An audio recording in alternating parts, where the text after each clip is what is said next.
The Amazon leaders who spearheaded the new Alexa are here in studio to talk about what it took to rebuild the pioneering AI and where voice AI is heading in the age of large language models. We're joined today by Panos Panay, Amazon Senior Vice President of Devices and Services, and Daniel Rausch, the VP of Alexa and Fire TV. Gentlemen, great to see you. Welcome to the show. Thanks, man. So great to be here. It sounded kind of fun. So you both must sounded kind of fun. Yeah, you both must be relieved to have this out. Yeah. I mean, excited. Relieved is a tricky word on this one. You know, we're finishing the product now. It's coming out next month. So we're pumped that we're through the event.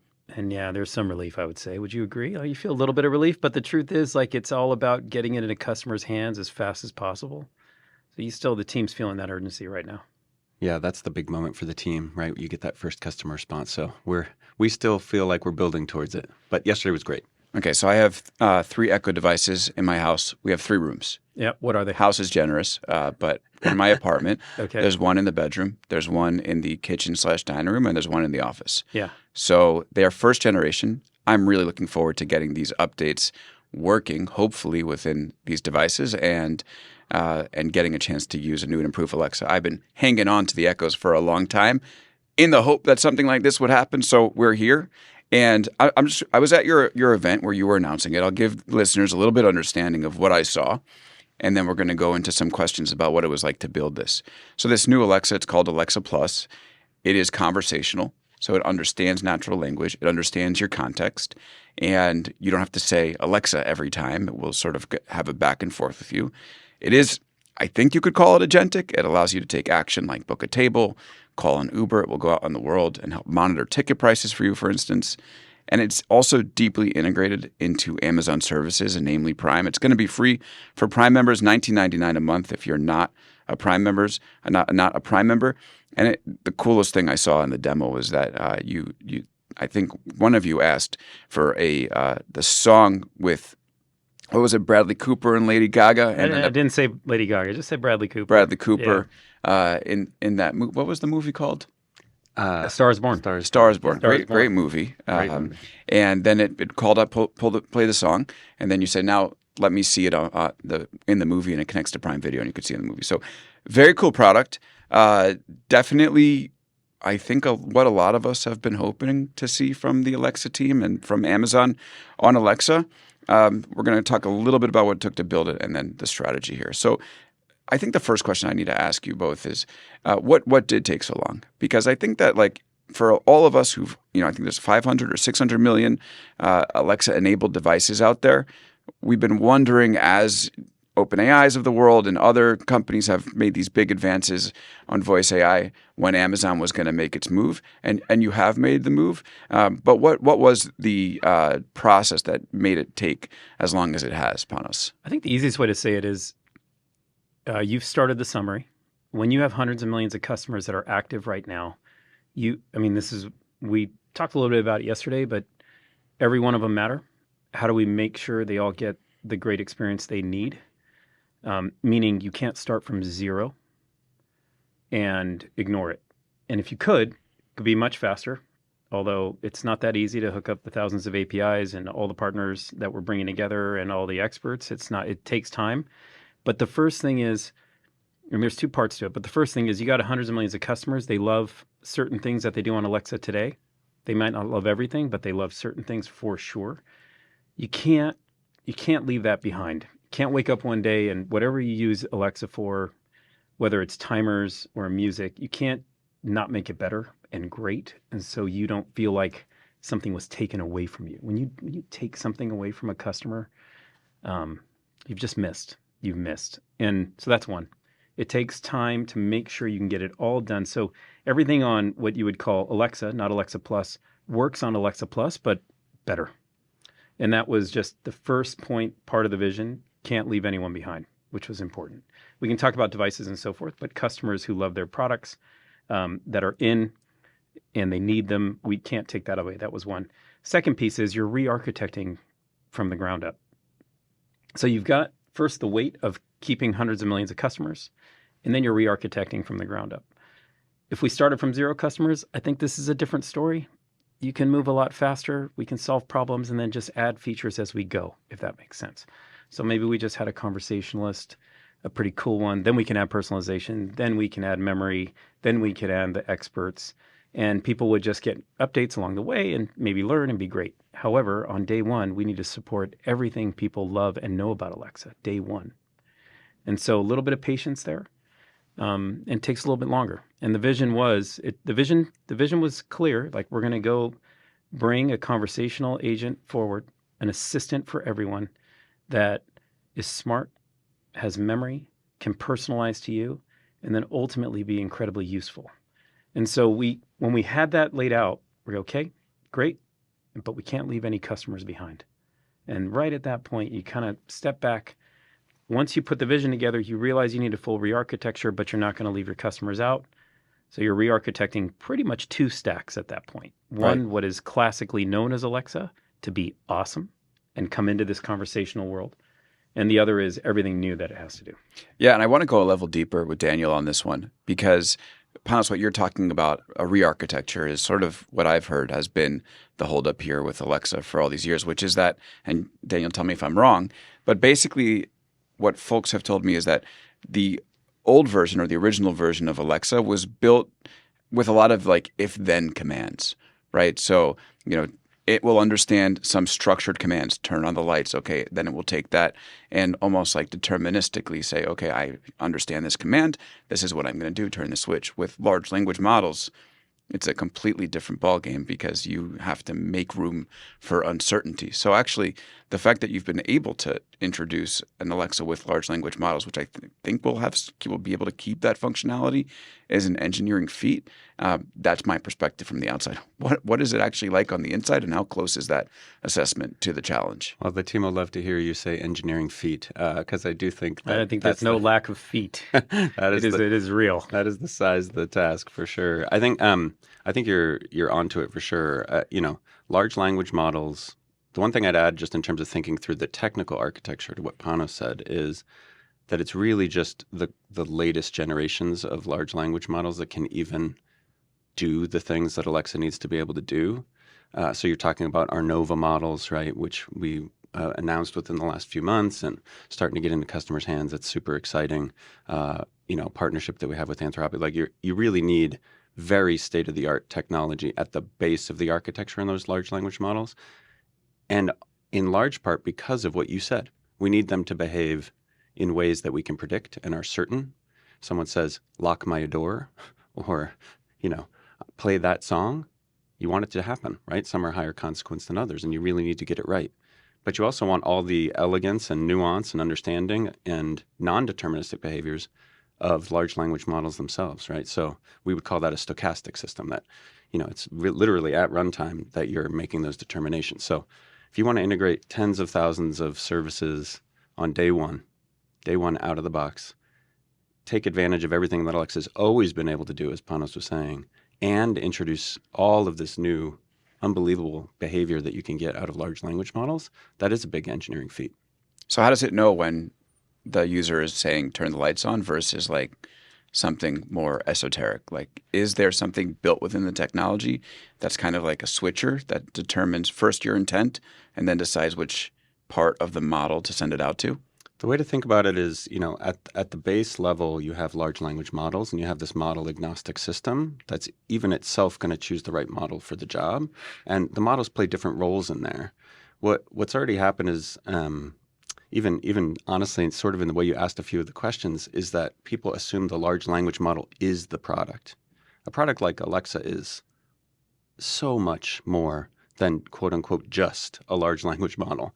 So you have models playing many different roles in the system overall, even models helping us decide which model, and models themselves deciding if they're the best tool for the job, so to speak. So then you have a system that progressively decides how to get something done. I wouldn't think about it like a switch or something in classic computer science that is it's a gate. That's not how the system works. It's a collection of model behaviors and systems downstream of that complete specific tasks. And that's where we introduce this term expert to try to help coalesce around the system behavior and explain it better, the large language models are interacting with these experts that do things like get you the sports score, play a song, play a video, know where you are in the song so that you can go to the video, like all the things that you saw yesterday at the event.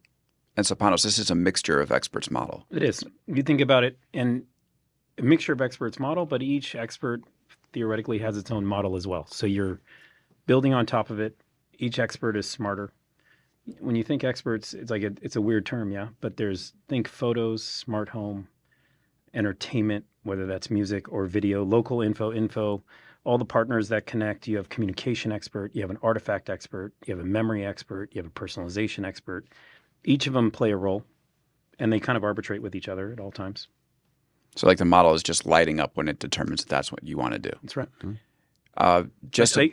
Daniel kind of said it well, because the LLM at the bottom of that stack it's deterministic. It's choosing which model to use. Then the experts come into play on top of it. It's a pretty phenomenal way to, it's a pretty interesting way to think about it. This is a mixture of experts model. For those at home, it's been part of what DeepSeek has used to become much more efficient in its reasoning, for instance, because instead of lighting up the entire large language model, it's deciding to light up certain areas that might be, it's not a DeepSeek innovation, but they've just kind of used it to an extreme extent.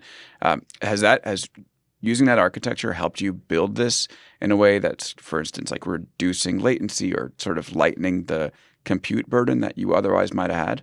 If you want something incredibly fast, stable, even secure, like the paths on data, right? Where you're really taking care of customers. This is the fundamental approach. I think that is state of the art and accurate. And for sure, don't forget accurate. So important. Yeah. But on that note, is the new Alexa? Is there going to be some sacrifice to having those Alexa commands, those standard turn the lights on, set the alarm? In order to enable all the LLMs to work the way that they're going to? I think you just called out the sacrifice, and it's time.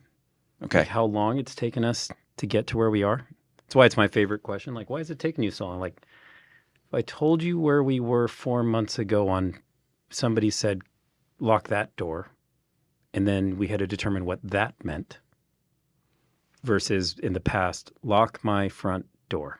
And you had to know it was the front door, and you had to say front door. It's pretty phenomenal, but 6 months ago it took longer than anyone would wait to lock a door. And our customers need immediate response, and we won't make that trade-off. So to be that accurate with the latency that's needed, with the speed sub 2 seconds at the end of the day, you end up needing a little bit more time refining the expert, so the expert can be quicker and the model can pick the right model quicker, and the smaller model can be trained to make sure it knows where the door is. He gave an example earlier, which I thought it's a nuance, but let me just share it with you.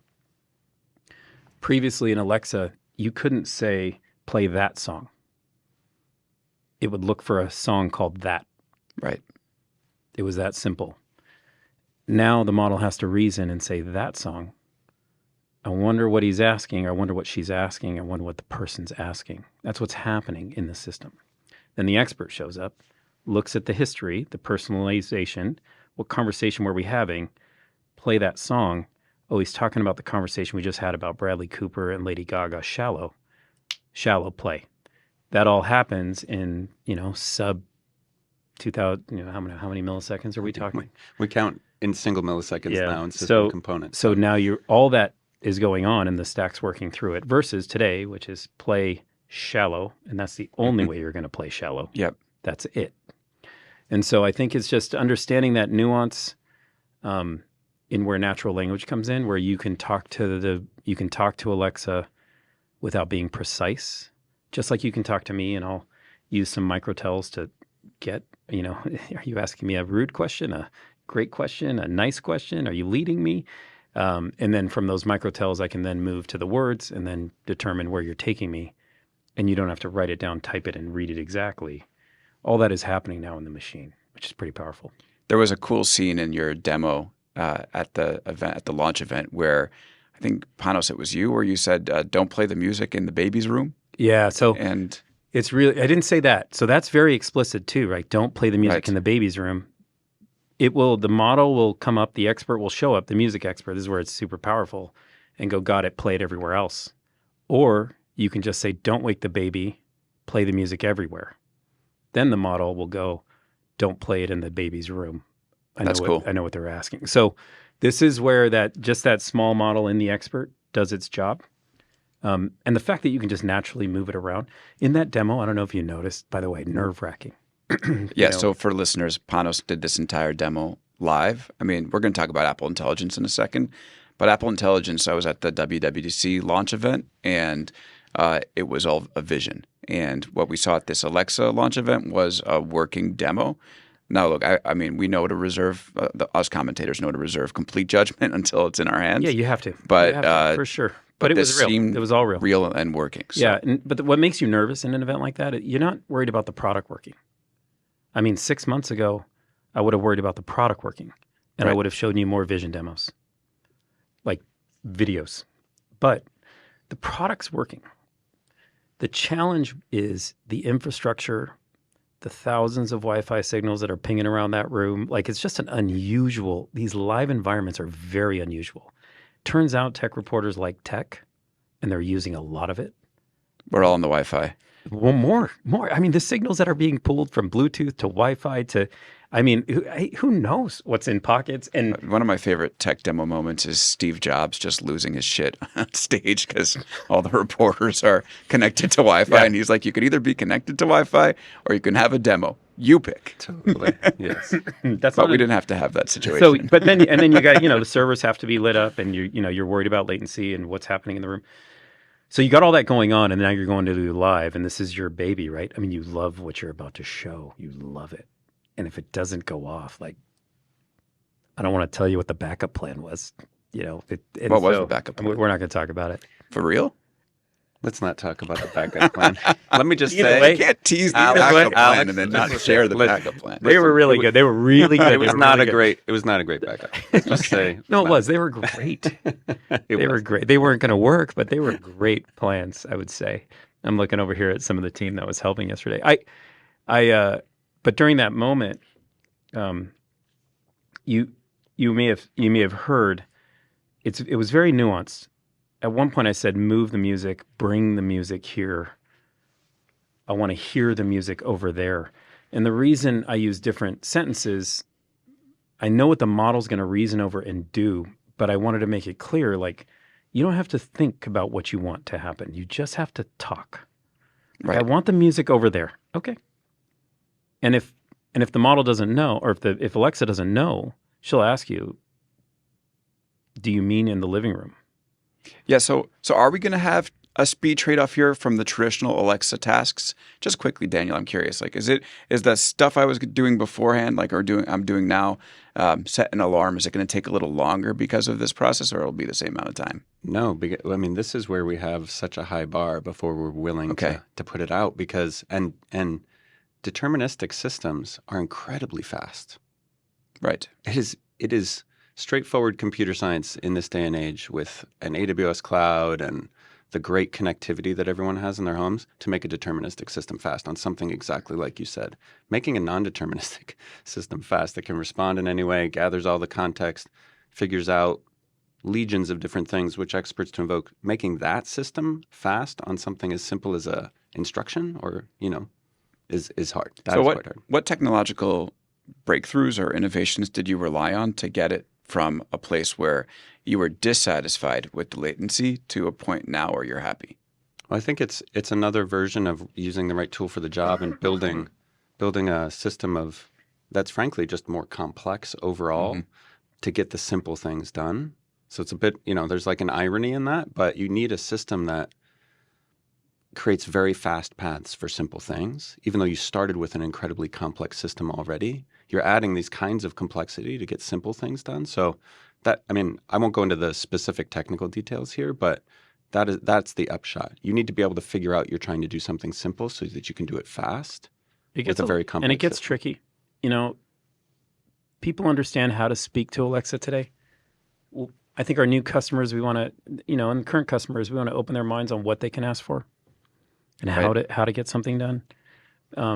Take the simple tasks that we have, timers, alarms. There's a different way to think about them, and then in the non-deterministic world, how to translate what's being said into what's being asked for, which is different. An example, you said how quick will be setting an alarm. It'll be lightning fast, and you'll likely set it the way you always have. I need an alarm, set an alarm for 8 a.m. I think that's the classic way to set an alarm. Or you can say, Alexa, I need to wake up tomorrow at 8. Okay. And now that's non-deterministic. And now it's going, I think you need an alarm. And then it'll offer you an alarm. Or just set it. Same with the timer. Set me a timer. By the way, how long do you want the timer for? You say the time. You can move that to set me a timer to, I'm cooking my steak medium rare. And then she'll say, I'm setting you a timer for 6 minutes. Okay. And so That's cool. you understand, like when you get into that natural language, non-deterministic, what's happening? What are you asking for? You're cooking your steak. Okay, I'll get you 6 minutes on each side. Or tell me how thick it is. And then the answer is, 2-inch thick, whatever. Or I want a ramen egg. Right. That's 8 minutes. I got you. Tell me when you start. I'm starting. 8-minute timer started for you. And so the world has changed from even these most simple tasks. It just changes in the spirit of, by the way, I never knew how long it took to cook a ramen egg. So I'd always have to go to TikTok, open it, spend 20 seconds watching somebody make ramen eggs. And then eventually it says, put it in the water for 8 minutes. Like, And that's God. all you see on And TikTok then I would say, for the next week. And then I would say, yeah, that's very true. By the way, don't search ramen eggs. You get You're hammered done. with ramen Yeah. eggs. But I think, and then all of a sudden you're like, got it, 8 minutes, set a timer for 8 minutes. Now just change it. Just ask for a ramen egg and Alexa will just determine what you're looking for and give you an 8-minute timer. Okay, so just to wrap this section on the technical side, my note that I wrote to myself that said they spent too much time building the Alexa microwave and the Alexa alarm clock and not focusing on the technology. Maybe I underestimated the technological lift here a little bit. I don't know. We can't determine what you were thinking for sure, but I think there's a lift here. You said Yep. It's a feat of engineering. That's where you started. We have one of the best teams on the planet working on this. A lot of it has 10 years of history in it. There's so many people that work on Alexa today that have been there since its inception. You've got a lot of passion around that in the engineering team and the product, just the product team all up. We call product makers when you put them all in a collection. And yeah, it's a feat. It's okay though. It doesn't matter if somebody thinks it should be easy or it's not easy or whatever. It doesn't matter. Actually, if it feels like it's easy, that sounds pretty good to me. Right. I mean, I don't mind. It means the customer is happy. Like, this must have been easy. Like, yeah, okay. I don't care. Do you like it? Like, do you love it? Right. Great. And I think that's where we go. So I want to talk about the vision of this product and the strategy that you're going to put into play here. Because again, I was sitting in the audience and I talked about Apple Intelligence before. I guess this segment of our conversation is I have headlined it's Apple Intelligence, but it works. And it's a little facetious, I but tried not to read anything you posted coming in today because I was like, oh no, I don't want to defend or have a preconceived notion. So that's interesting. You have to keep sharing. We've been talking on the show a lot about how, we talked a lot about the build up to WWDC, the reveal, and it was it seems like every big tech company has almost the same vision. And tell me if I'm wrong here. But like Apple was like, the Apple Intelligence demo was like, you talk to Siri and ask when your flight is and you're switching flights and it's helping you pick your kids up. And that demo looked a lot like the Google Assistant demo that I've seen like almost every year at Google I/O. And then I saw your demo and I was also just like, this is a similar idea, which is that it's a contextually aware, smart AI assistant that helps you get things done and makes your life easier. So I'm curious if you both see the competitive landscape in the same way I do, if there's something different about Alexa than the others, and how you plan to win given the landscape is developing the way it is. You want to jump in? So I got a long one here. So why don't you you start and then I'll go. I mean, here, look, the vision for Alexa has been super consistent, actually, for 10 years. I think, Panos, it made it into your final deck, I believe, yesterday. We have always wanted to just make lives easier and better, simpler, and be the world's best personal assistant. That's been the vision for Alexa from the beginning. And so now we just have a technical leap that lets us get closer to that vision. But nothing, that's been the vision since for all 10 years that Alexa's been out there. We have a much more capable AI assistant that's conversational, that is personal and personalized now, that can get an incredible amount of things done for you. But the vision's consistent. Okay, I want to go to Panos in a second, but I need to follow up on that Yeah. because the reaction to this reveal has been, this is great. It's personalized. It has your data to help you figure things out. But then you look at a company like Apple, which has so much personal data that people have trusted Apple with because it has this security messaging, or Google, which has your maybe your Gmail, your Google Calendar, Google Maps. These are the services that you use to get around the world and interact with people. So if you're going to be this personalized assistant, like, you are coming up against these companies that basically have already been deeply integrated into people's daily routines. So what is the play there? I mean, the phone, you're basically asking about the role of the phone in our life. Not just the phone, because Google has plenty of services on the desktop. I mean, I'm on an Apple machine.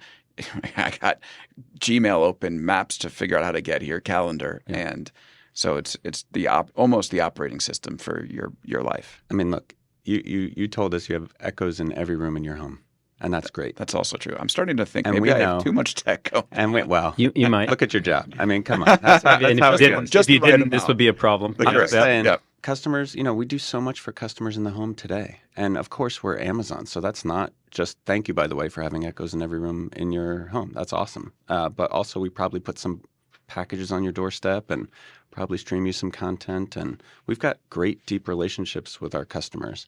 Prime is an incredibly valuable program, for example. And hundreds of millions of customers literally take value in that and love it and use it all the time. So we love our relationship with our customers too, and think that we can deeply integrate any services customers want as well. We work with Gmail. We have the Outlook calendar. We integrate Apple Calendar. I think it's a very powerful point. think- Like, you have to Yeah. take that and understand, like, we're both kind of we have this, if you will, you have music, shopping, movies. This is real things that people love doing in the home. I mean, these are personal at every level. Photos, but we're such an open platform with thousands of partners. It's hard to say it's a platform, so I'd be careful with the word. But at the end of the day, every single integration point across Alexa gives us so many of those insights as well. But the key, and Daniel hit it when he asked you a question, it might have been rhetorical at some level. I don't think there's anyone close to be able to understand your home as Amazon, as Alexa. It's a super important element for us, Alex. Like, the idea that smart home is connected to your music, to your entertainment, to your life. The fact that we're now bringing in memory to Alexa and you can have that conversation, it'll hold the context for you. I don't think there's anything else like it, because then it's connected to all your services in a natural way too. I don't think it replaces the centerpiece of the phone. I think it just adds value to your life in a very different way. And I think there might be a little bit of opportunity, and this is me understating it, but the ambient devices in your house right now and the ones that you can buy from us and some of the beautiful products that we're both making now and have released recently, they're in your home. And you don't have to think. You don't have to open anything. You don't have to log into anything. You just have to be there and speak. And it's a powerful concept when natural language shows up. Yeah, I was speaking with Jamil Ghani, the head of Prime, at your event yesterday, and he was talking about how the family calendar is on his Alexa device, and it is a Google Calendar. So the fact that there is that interoperability, I think, where you don't have a phone, that actually maybe that's an advantage. I'm just trying to. It is an advantage. Just think of it this way: like, we're not asking you to start something that you knew that you don't already do. Right. We just want to make it simpler for you. So Google Calendar is a great example. Okay. Just attach all 4 of your family's calendar. We'll make it a family calendar and put it front and center for you. And then when you decide if you're going to dinner on Friday night, we'll rationalize it. And, that concept that there's a communal device in your house that everyone can see. It's something that people have been asking for a long time. But now that you have so much intelligence in the product and it can do the rationalization for you, I feel like we stand alone there. I do think I think this calendar example is one that helps flip the question a little bit in my mind, because it really is like, how often do you say, well, it was just on my calendar? I didn't know to meet you there. Why? I was on my work calendar. I say that to my wife, Tali, all the time. She's like, we missed the restaurant. We missed the reservation. So anyway, having one spot that can be communal and personal, pretty powerful. I want to press a little bit on this because the phone seems to be the place where people it's all about like, where do people interact with these assistants? Yep. The phone seems like it's going to be a pretty important place. It will be. So if you don't have a phone, I mean, again, there's some advantage in that, like you can bring any service in. But like if people are like on an Android and they're summoning a Google Assistant, whatever the name is that week, or they're on an iPhone and they're summoning Apple Intelligence or Siri, where does Alexa fit in on that? Like, are you going to have to look at deeper integrations with these phone makers? Will they even allow you to do that? I think people use different assistants. I don't think there's any question about it. I don't think there's one. Although if you lean into Alexa, we have the Alexa app on the phone. And with one touch of the button on your iPhone, you're having the same conversation. You're actually carrying the conversation from your home to your phone, to your car, to your PC with Alexa.com. We thought that through because we needed that thread for sure. So, as she becomes more personal to you and then, more needed, you want to have her with you everywhere. That app is doing a crazy cool job right now. Now, we haven't released the new Alexa app yet. It's coming with, if you get Alexa Plus, you get the Alexa app, the Alexa Plus app, as well as Alexa.com. Alexa.com, right? There's going to be a web version of this. There is. And you just do the more traditional long-form work that you do with any AI browser at this point. It's the easiest way to say it. But you also get all the personalization. You also get the context of carryover. If you had a conversation in your kitchen, it'll just remind you what conversations you've had lately. If you've booked a reservation, whatever you've done, it'll collect it there. So it'll be on your PC and your phone as well. So I think we just want to provide that for our customers so they have the opportunity to say, I want my single assistant with me everywhere. You might use your phone for different things. You might use a different AI assistant on your phone. I think that's a fair proxy. I wouldn't disagree. It just depends on what's the best path to get something done. I think Alexa will provide a lot of that best path. Okay, I want to take a quick break and then talk a little bit about the agentic elements in your new Alexa release, where agents might be going, and then maybe we dream a little bit about where this technology is going to lead. We'll be back right after this. And we're back here on Big Technology Podcast with two Amazon executives responsible for the new Alexa. We have Panos Panay here as Amazon's Senior Vice President of Devices and Service, and Daniel Rausch as Amazon's Vice President of Alexa and Fire TV. So it's interesting that this agentic buzzword is now starting to be translated into things that we're seeing in product. And it's kind of interesting because Alexa's had skills for a while, like call me an Uber. And now you can use Alexa to call you an Uber. So is this actually like a new moment for agentic AI, or is this a rebranding of some stuff that works a little better than it has? Panos, what do you think? I can't get it to work anywhere else.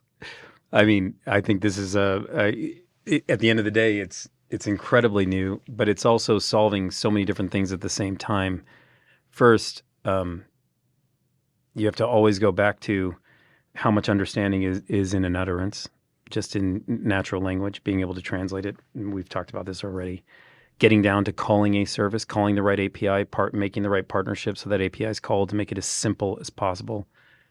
I don't think it's been accomplished. I don't think you're seeing it out there anywhere connected to an assistant right now. I think there's a lot of maybe you've seen it. You got to share with me where it is, but I don't think you have. I have not. And so what, agents? Fundamentally, like using, a core LLM with an agent, non-deterministic, calling the right API, calling that service, booking that service, bringing it back and tying it back into all your other services. Well, it's a demo we've all seen 1,000 times, but haven't been able to use, I think, as consumers. Yeah. Okay. I think Yeah, maybe that's the case. I haven't seen those demos myself, but I believe it. I believe it. I maybe just need to watch closer. But I do think it's new. I think it's new. What we've created and what we're doing and building it up, I think it is. I also think we might mean different things by agent. And so I'm Okay. just curious, Alex, Yeah, just to make sure we're grounded in your definition. For Because sure, there's a ground. I difference highlight, between just us. in passing, I mentioned yesterday in my own part of our event, that, boy, everyone just uses this term agent. And I do think people use it in different ways. What does it mean to you? Yeah, it's such a great question because I do think that in some ways that agent has been used to rebrand automation.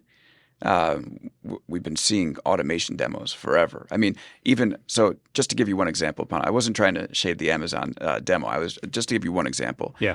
We were all, a lot of folks watching the tech world were at Google I/O when they demoed a voice assistant that will call a restaurant for you and book you a table.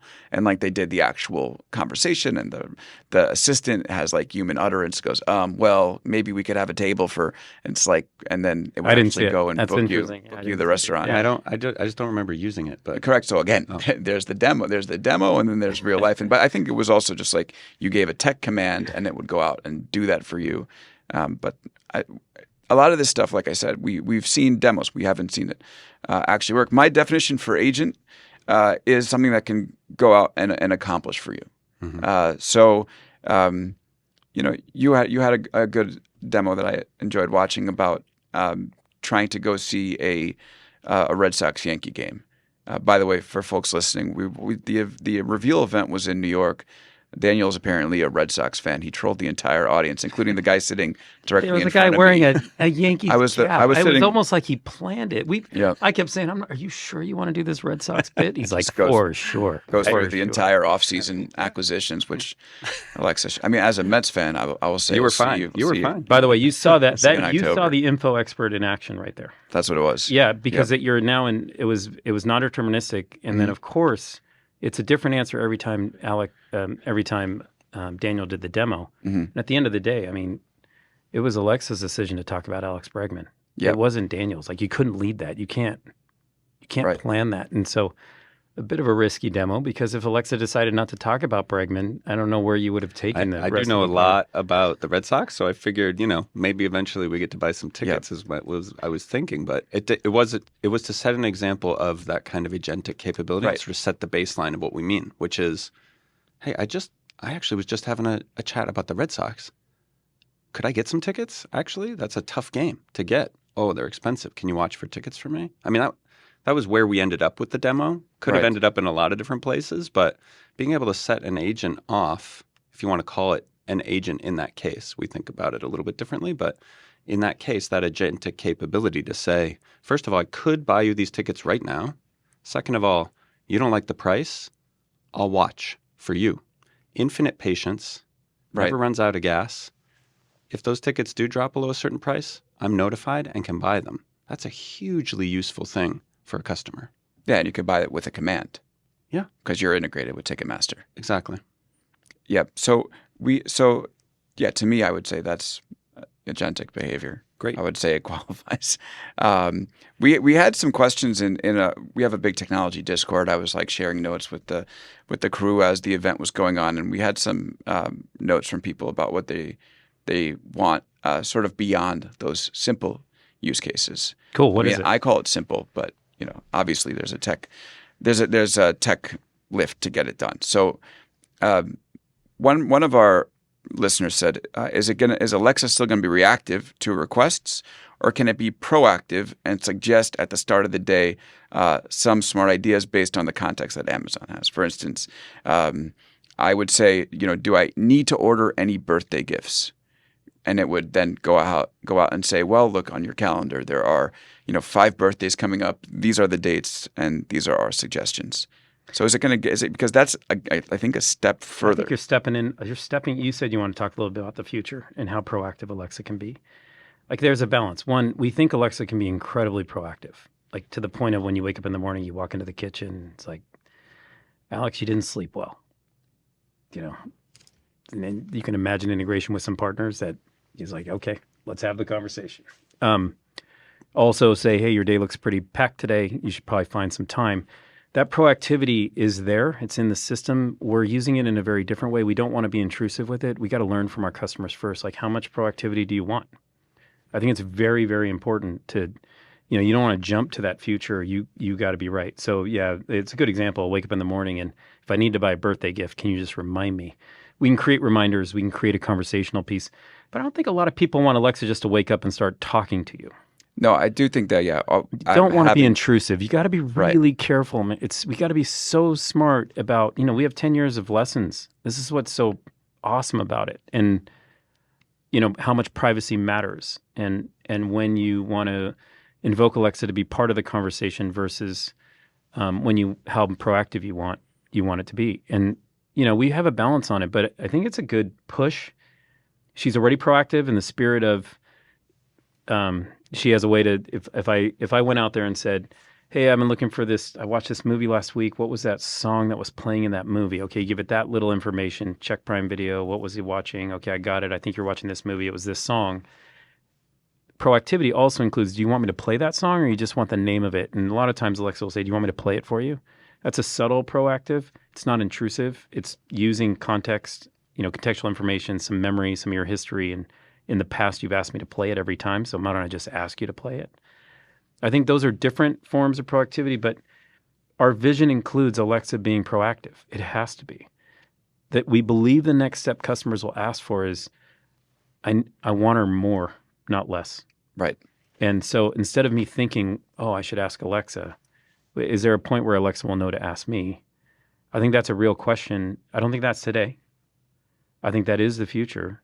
And I think, back to where, we're pretty well positioned for that. If that's what customers want, I think we can do it for them.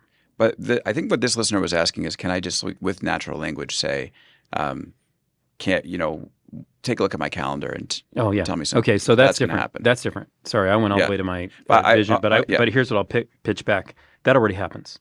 Okay. So when you wake up in the morning, whoever that listener is, here's the answer: yes. With Alexa Plus or with current Alexa Plus? Okay. Sorry, not with Alexa. Right. So there's no way it's going to happen with Alexa. Okay. It's not. But with Alexa Plus, 100%. Wake up in the morning, get your daily brief, tell me what's going on, and Alexa knows what time you start work. We'll warn you of the traffic. You should probably leave by 8:20 if you got to be there by 9 today. Like that level of proactivity, that's in the system, but you have to engage first. Okay. This idea of Alexa being proactive, like it's definitely, I see where your caution is coming from, because there are these proactive notifications that you get with Alexa. I've had to turn them off. Yeah. We learned from that. Yeah. So, okay. That's good that there's learning there. I could go with some other Alexa product feedback, but I feel let's use our time. Let's stick with Alexa Plus for a minute. Yeah, but if you want to talk about Alexa, and we can tell you if Alexa Plus has fixed your frustration, okay, we'll that's do great. That too. Well, the one thing I'll say is I use it to play alarms, and there have been moments where it will play the ad before it will play a song in the morning. Noted. So, but that kind of goes to a question that we did also get in the Discord, where people talked about whose assistant do you trust? And in the back of some people's head, there will be this perspective, Amazon is just going to try to sell me something. Like, for instance, that example of you didn't sleep very well. Like, all right, it's like a suggestion for sleeping pills coming up. I don't know exactly what it is. But like, how do you get past this perception of like, I'm going to get, because you do with an assistant, you trust it with a lot of data. So how do you get to the point where people are comfortable sharing this data and feeling good about the fact that it won't be used to lead to purchases? Well, I mean, first, I think even before you get to that part of the question, it's just, how do you manage a customer's data? How do they see transparently what you're doing, what they've told the system? Do they have control over their data? So all of that's so paramount that you have to start there, actually. It's like one question earlier than that, which is, do you trust Alexa? And the answer has to be yes. So we've been building on a foundation of transparency and control. There's the Alexa privacy dashboard, which is one great place to see everything in terms of system settings and your data, et cetera. I just want to make clear, all of that carries forward to Alexa Plus. I think that's sort of the important point to make at the top. And then if the question is, is the question, boy, should I be offered a product in a given case where a system thinks I need it? I find that great when it's great. It is great when it's great. Like I found a pair of shoes. I don't even think it was on Amazon recently through something I was reading online, and I've got orthotics, and it's great when it's great. Basically, I was referred something. They're awesome Ultras. They have a wide toe box. I'm not going to sell Ultras on your show. I'm just telling you that I found them Ultras, because if you're listening, we need sponsors. it's an arcane. Is this the camera? Which camera? That's the Ultras sponsor. Yeah, Panos, give them a heads up. It's an we need sponsors. Alex needs sponsors. It's an arcane you. example, but the bottom line is like it's great when it's great. And why is it great? It's contextual, it's relevant, it's offering me something that I actually need. And so building systems where you can do that elegantly, like customers actually love that. We get feedback that that's great. It's not what's terrible is when you get, inundated with things that are irrelevant to you. And so we're building a system that doesn't do that. Does Alexa need to have a screen? I mean, Panos, I'm put this to you. You're the head of devices at Amazon. A lot of the demos that you did at your launch event were with Alexa with a screen. Again, I have like first or second generation Echoes in my house. Might be time to upgrade. But You should upgrade. Like Yeah. there's a couple of things you're missing. One, Okay. you're missing speed that you could have that you don't have, and I think speed is time for me. Okay. It's comfort. It's confidence. Like there's so much. Like first, I would always encourage. Not just because I want to sell the next device. That's not why. I just having something modern. If your device is 9 years old, you're missing 8 years of tech. Okay. So I'm judging you. All right. I Giving what you accept do. And so your feedback is like half heard at this point. But I would say, Okay. I say that jokingly, but I go, look, you need it's better. The product's just better as it generationally, generation over generation, always got better. Now Does it need a screen? incredible. Though? Yeah, it does. It does. Okay. It doesn't have to have a screen. Mm-hmm. It's a better experience with a screen. Okay. It really is. Now, let me qualify it because you have a screen in your pocket that works with Alexa. You have a screen on your desktop that works with Alexa. The screen in your home, you should have one. It's very powerful. It's nuanced. It's not intrusive. The new design is elegant. It's soft, if that makes sense. Like it's what you want in the home, something softer. You can get the expression from Alexa from that screen, and she brings visual expressions as much as anything. But here's the trick. It will come with you in your earbuds. It'll come on your Alexa frames. It'll be in your pocket. It will be in your car. So you don't always need a screen. But in your home, I mean, the command and control, the information management, what you get off of it, it is powerful. Will it work without a screen? Absolutely. Absolutely. And it'll be great. So need is a relative term. I want you to have a screen. Okay. Because the experience is that much better. And there's a nuance in it. Like when we start rolling out preview, the first customers to get preview will be our screen-based customers because it's the best experience. Okay. That's simple. And so you'll be like, I want the preview. And I'll say, Get a screen. Get a screen. All right. Maybe two. And then two we'll light up all your Echoes, but you need a screen. Okay. Maybe one in the kitchen, one in the office. You only need one. Yeah, well, I mean, it's up to you. Keep but the screen out the bedroom. At least that's my perspective. Totally. Like, the only screen I allow in the bedroom is the Kindle. It's a cool product. But I'm using mine here. Yeah, I'm just taking notes. Listening to you, by the way, I got the alarm in the morning note. I get that bug filed. Like, I got you. But the idea that different devices work in different places is real. Right. But I think you need a central hub right now. I think Alexa Plus is so dynamic. And the more you can learn to do, the screen will teach you. Like, hey, get after it. Yep. You saw Daniel's thumbtack demo, which is a little bit was more agentic than, if you will, for us, than the Grubhub / did we do Grubhub or OpenTable last night? OpenTable, I guess. OpenTable, yeah. With Uber. Right. But the thumbtack demo was, conversation, I need a repair person. Well, that agent goes out and starts booking it for you on the website, and then you need the screen to give you a status, like working on it, back in a bit, don't worry about it. Okay. I think that's what you want that ambience for in the background. So I think can't be more clear, I don't think. I think it'd be great. Okay, I'm sold. I'm going to get one. All right, we're running up on time here. I want to give you both a minute to answer this question, and then we'll head out. But it's got to be a minute, or your team here will have my head. We talked about how voice AI might be the future of AI, or the catalyst for these large language models on the show a while back.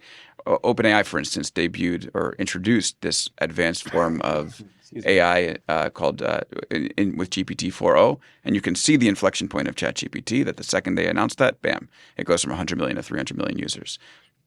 Is voice AI the future of artificial intelligence? You want to start, and I'll close this out. I mean, we've believed for a long time that voice is the most natural interface. We're using it right now. We're using it with your listeners. We're using it with each other. It's incredibly expressive. You can load an unbelievable amount of context and power in it. You can be definite. You can be vague. You can be nuanced. So, and it's just, we're born with the knowledge of how to use it. And it's completely intuitive. So I think we do strongly believe that it's one of the best ways to get things done. It is not the only way to get things done, but I do think it's pushing us. It's challenging us to get more and more human, more natural, and that's why it's always been one of the kind of centerpieces of our vision for Alexa. So yes, my answer is yes, and I think it's really pushing the envelope now. Okay, a minute to you, Panos. I think we're at that time where this is the inflection point. And you mentioned it yesterday. I believe the vision for Alexa is incredibly ambitious. It centers around voice for sure. I don't think it ends at voice. I think the interaction model needs to be the one that's most natural to you, no doubt. If you need to touch the screen to complete a task, if you need to get to your computer and write the long form, I think it's a flow. And the thing you don't want to do is you don't want to block the customer from the interaction that they need to go get something done. It's why we're on the phone. It's why we're on the PC. It's why we're in your glasses. It's why we're in your ears. And ultimately, though, the anchoring point of all of it is the voice, because it is natural. It's innate to all of us.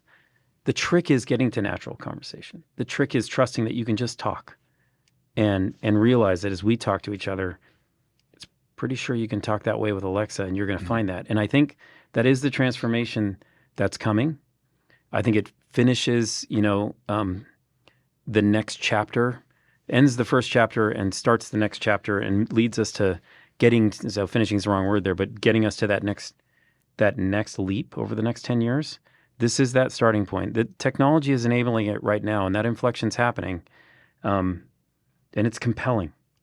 So it was a longer way to say, yeah, it starts with voice, but I don't think it ends with voice. Mm-hmm. It never will. Yep. It is also innate to us. We as humans, we're always going to find the best and easiest path to get something done. And we think voice will lead to most of that, but not all of it. We don't want to overstate it. We will find the best, easiest, which means basically the fastest path to completion, which is why you need to upgrade your devices and get a screen. Are you with me? I told you already I'm buying one. All right, well, get on it, man. We sold at least one device here in New York. Good news. While we're here. Our goal this week was not to sell devices, but we'll do that soon. This is very efficient and scaling. But we're killing it now. We have a new sponsor. We sold a device. We're killing it. Well, look, Panos and Daniel, I want to just say while we're recording that I don't take it for granted to be speaking on record with Amazon. It's always great for me to be able to hear what you're doing and be able to ask these questions. And I'm sure for listeners, it'll be great as well. So thank you both for being here, and thanks for coming. It's been a joy. Thank you so much. Yeah, it's been really great. Awesome. Well, thank you everyone for listening, and we'll see you next time on Big Technology Podcast.